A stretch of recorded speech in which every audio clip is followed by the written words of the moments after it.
Suddenly, a gunshot rang out from the woods. She quickly ducked behind her car to look. An old man was chasing a young woman. It was clear that the girl had been kidnapped by the man, but the elderly woman was alone and helpless.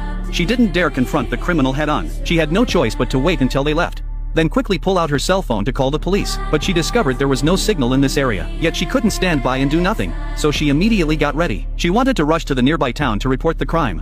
But unexpectedly, her car broke down in the snow. No matter what she tried, she couldn't make it up even a small slope. On her way here to go fishing, the elderly woman had happened to pass by the kidnapper's house, so she knew where he lived. She quietly made her way to the woods near the house, and waited until the kidnapper drove out. Only then did she cautiously creep closer, hoping to seize the opportunity to rescue the girl. However, the door was locked, but the elderly woman didn't give up. Instead, she circled the house. Finally, she spotted the bound girl in the cellar, but before she could act to save her, she saw the criminal slowly driving up in an SUV. The elderly woman quickly hid in a corner. She eavesdropped on their conversation from outside, and learned that the criminal's wife was terminally ill, and that the girl's kidney happened to be a perfect match. Those two monsters were truly despicable. To save their own lives, they were actually stealing someone else's organs. How could the old lady just stand by and do nothing?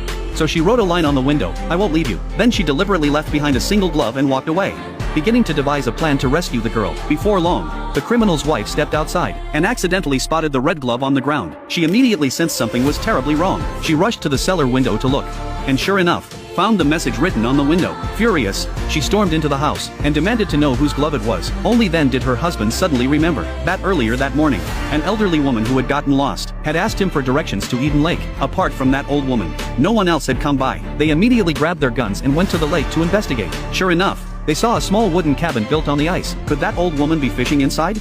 Just as they were slowly approaching the door with their guns raised,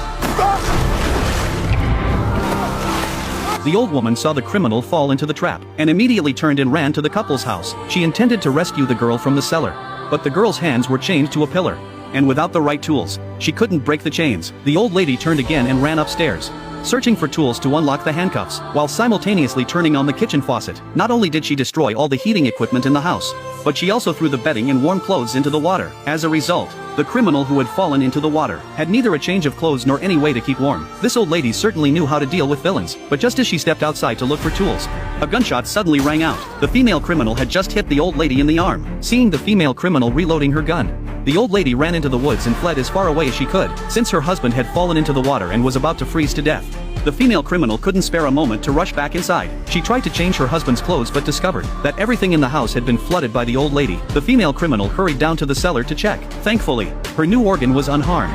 Otherwise, her transplant plan would have failed. Seeing that her husband was about to freeze into a snowman, the female criminal had no choice but to take her to the car to warm up. Meanwhile, when the elderly woman returned to the lake